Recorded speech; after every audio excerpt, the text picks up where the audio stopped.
setelah bermain bersama teman-temannya? Ya, karena dalam bermain itu kita membutuhkan orang lain agar permainannya lebih seru dan kita juga bisa bersosialisasi bersama teman-teman dan membantu kita untuk mengembangkan diri bersama teman-teman kita. Nah, di sini Ibu ada ayat Alkitab, yaitu kita buka Alkitabnya dalam kitab Markus bab 3 ayat 31 sampai 5. Injil Markus, anak-anak maafkan Ibu ya. Injil Markus bab 3 ayat 31 sampai 35. Nah, di sini Ibu silakan membaca masing-masing ya di Alkitab kalian masing-masing. Nah, menurut kalian apa sih yang dipisahkan dalam kitab suci tersebut? Ayo, apa? Yesus dan saudara-saudaranya. Oke, terus menurut Yesus siapa sih ibu dan saudaranya? Ada yang tahu?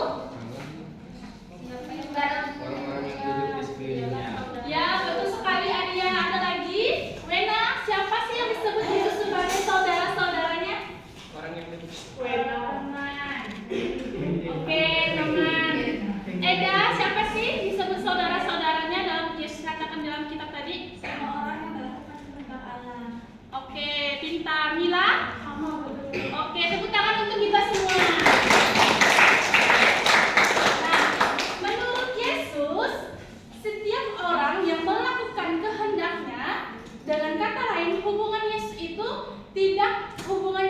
tidak diukur dengan ikatan atau siapa ataupun darah ataupun keluarga. Nah, tetapi siapapun yang taat dan setia kepada Yesus itu merupakan saudara Yesus. Oke.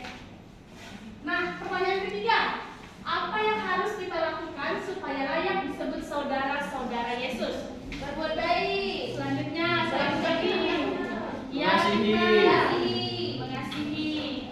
Nah, di sini hal sederhana yang dapat kita lakukan agar kita juga disebut saudara-saudara Yesus, yaitu seperti kita pergi ke gereja, terus kita mengasihi, mengampuni, terus kita hidup dalam kasih, terus kita percaya bahwa Yesus itu adalah saudara kita juga, gitu ya, anak-anak.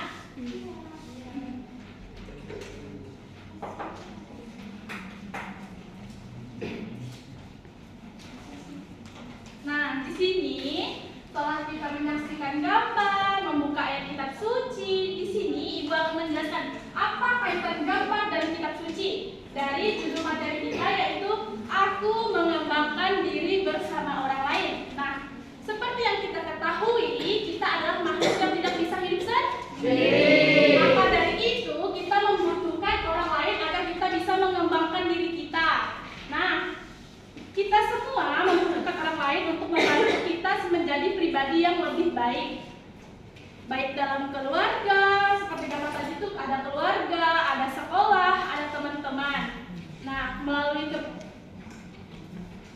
di situ juga kita belajar dalam gambar tadi itu kita mau mempelajari apa sih itu saling menghargai, bekerja sama dan menolong satu sama lain. Nah, apa kaitannya dengan kitab suci pada hari ini yang Ibu tunjukkan yang suruh teman-teman baca, yaitu Allah itu memanggil kita untuk hidup dalam kasih dan kebenaran. Yesus juga menunjukkan bahwa kita semua saudara. Maka dari itu kita harus bekerja sama untuk mengembangkan diri kita menjadi pribadi yang lebih baik. Nah, maka dari itu kita semua harus hidup rukun, saling membantu dan melakukan hal-hal baik agar kita semua saling mengembangkan diri bersama orang lain dan orang lain tersebut akan menjadi bagian dari keluarga kita semua. Nah, pembelajaran kita hari ini cukup sampai di sini. Nah, di sini Ibu akan menyampaikan kesimpulan keseluruhan dari gambar ayat Alkitab yang telah kita baca. Nah, kesimpulannya, setiap orang itu unik.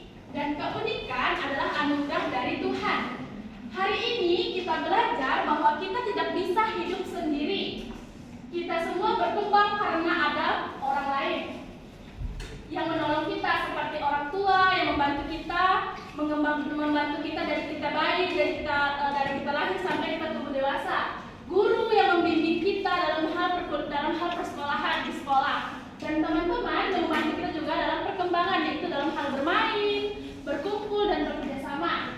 Nah, Yesus juga mengajarkan bahwa semua orang itu melakukan kehendak Allah adalah saudara-saudaranya. Sehingga kita semua adalah keluarga dalam kasih. Karena itu kita harus bersyukur atas kehadiran orang lain dan belajar untuk saling menghargai satu sama lain. Nah, hari ini pembelajaran kita cukup sampai di sini. Ibu mengucapkan terima kasih kepada teman-teman, kepada anak-anak yang telah berpartisipasi dalam pembelajaran hari ini. Sebelum kita mengakhiri pembelajaran kita hari ini, maka kita tutup dengan doa. Kita ambil sikap berdoa semuanya. Kita angkat tanda kemenangan Kristus dalam nama Bapa